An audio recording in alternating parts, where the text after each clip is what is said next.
historical fiction, if you love a good love story, if you love a book set in Chicago, then I think you'll love Atomic Love by Jenny Fields. Chicago, 1950. Rosalind Porter, Roz to her friends, worked as a physicist on the Manhattan Project. Her boss was a very private Englishman named Thomas Weaver. But after a terribly passionate few years as her lover, he dumps her without an explanation. And he also blackballs her from working on future projects. That last bit, however, almost doesn't matter, because after the war ended and the men came home to the States, they all got the really good jobs, particularly in the field of science. Roz, however, did find work. She found it selling antique jewelry at Marshall Fields on State Street. She would walk to and from the store every day. She lived on Lakeshore Drive. She would have lunch in the Loop.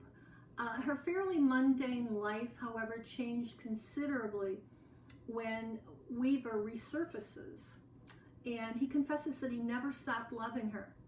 That same week, she realizes somebody is following her to and from work, to and from the Berghoff. This man is Charlie. He's an FBI agent, and he thinks that Weaver is selling secrets to the Russians, and he wants Rosalind to help him prove it. Charlie knows that this is a really big ask because he knows that Roz is still in love with Weaver. He also knows that he himself is falling for her. The author grew up in Chicago. Her mother was a scientist at University of Chicago after the war. There were very few women scientists at that point in time. Fields says Atomic Love is about betrayal and espionage. Indeed it is.